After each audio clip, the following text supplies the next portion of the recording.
Welcome back to Klepper's Corner. Today in History, the show where we take the day after Christmas and say, sure, everyone else is standing in the return line with a crock pot they didn't want, but we're here returning entire empires, revolutions, and the occasional radioactive substance.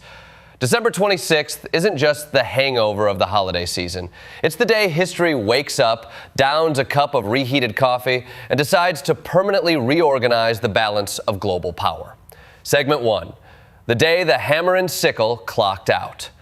December 26, 1991, the Soviet Union officially dissolves. A superpower didn't go out with a bang. It went out with paperwork. Somewhere, a clerk stamped Declaration 142-N, and poof, 70 years of global tension now fit into one beige folder. It's like giving your landlord the keys, except instead of an apartment, it's 15 republics and several thousand nuclear warheads. And symbolism? Chef's kiss. The flag changes. The chamber looks like someone redecorated during lunch. And Gorbachev resigns like a man who knows the office printer isn't his problem anymore. It was the ultimate Christmas return policy. Hi, I'd like to exchange this communist experiment. It doesn't fit. Segment 2. Washington crosses the Delaware and the Rubicon of bad weather. December 26, 1776. Washington shows up to Trenton like a man who got one too many "your revolution has been denied" emails. His army is freezing, starving, and leaving bloody footprints, which is generally a bad Yelp review for winter marching. Yet they pull off what amounts to the first great American comeback.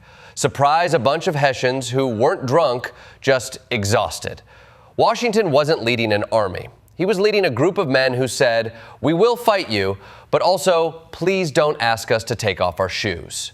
And thanks to that morning's victory, America goes from revolution about to be canceled to revolution renewed for another season. Segment 3, Dakota 38, tragedy at the edge of empire. December 26, 1862, the largest mass execution in U.S. history. Trials that lasted minutes, no lawyers. Translation, who needs it apparently? Lincoln reviews hundreds of cases and reduces the death toll, but it remains a devastating moment, born of starvation, broken treaties, and a system stacked like a rigged carnival game. The aftermath is exile, grief, and a legacy people still ride to honor each year. History doesn't hide its contradictions. Some days give birth to freedom. Others reveal how that freedom was built on the suffering of others. Segment 4, the ocean strikes back. The 2004 tsunami. December 26, 2004. The Earth literally shifts. A megathrust quake with the energy of 23,000 Hiroshimas sends waves flying across the ocean faster than a political scandal on Twitter. Countries miles apart are hit hours apart, yet equally devastated. Entire trains derailed, cities erased, coastlines redrawn. The fact that this disaster prompted the creation of a warning system feels like humanity saying, okay, fine, next time we'll put batteries in the smoke alarm. It remains one of the clearest reminders that nature does not care about your calendar, your vacation, or your beachfront property. Segment 5. Radium, Babbage, and FM radio. The brainy side of December 26th. Marie and Pierre Curie drop radium on the scientific world on this day in 1898. Victorians see something glowing and think, let's put it in everything. Toothpaste, water, spa treatments. Radium girls are somewhere in the background going, are you sure about that?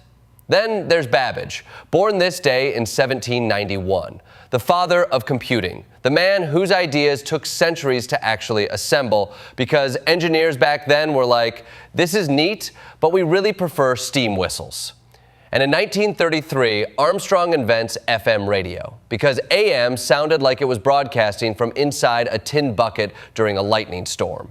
FM gives us clearer sound and a decades-long corporate battle because nothing screams progress like lawsuits. Segment 6. Driving across India. Before roads were a suggestion. December 26, 1904. India hosts its first major motor rally. It wasn't a race, it was a survival test. These early cars faced terrain so rough it made the Oregon Trail look like a smooth commute. Drivers probably spent half their time yelling, "I swear the map said there was a bridge here." But it marks the moment the global world of motorsport revs its engines on the subcontinent. Segment 7, Boxing Day, St. Stephen's Day, and the birth of Kwanzaa. Boxing Day begins as give your servants a day off and a box of stuff, which is both generous and also just returning leftovers to the people who made them. Meanwhile, churches open alms boxes. Ireland hosts straw-costumed wren parades, and Australia says cricket, lots of cricket. Then in 1966, Kwanzaa begins, a celebration of unity, purpose, and creativity born from the need for cultural grounding after the Watts riots. Umoja kicks things off on the 26th, which feels appropriate after a holiday centered largely on arguing with your relatives about the thermostat. Segment 8, Art, Theater, and Sports, from King Lear to Babe Ruth. Shakespeare premieres King Lear on December 26th, 1606. Nothing says happy holidays like a story about betrayal, storms, and regret. In 1871, Gilbert and Sullivan debut Thespis, a show mostly lost to time except for one song, the theatrical equivalent of finding only the chorus of a once-hit single. In sports, Shane Warne takes his 700th wicket on Boxing Day 2006, proving Australia celebrates the holiday with athletic destruction.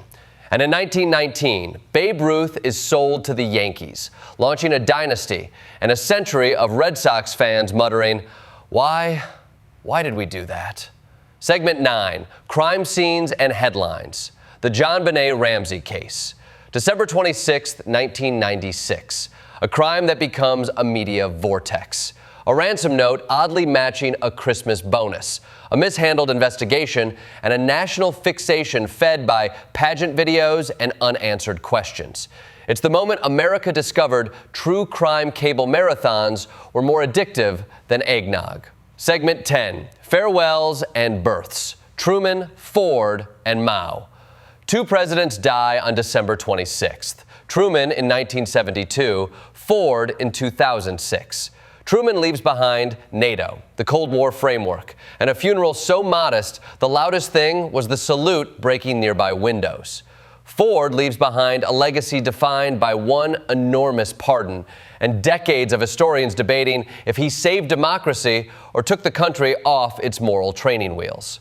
And Mao Zedong, born this day in 1893, a man whose political theories reshape a nation of hundreds of millions.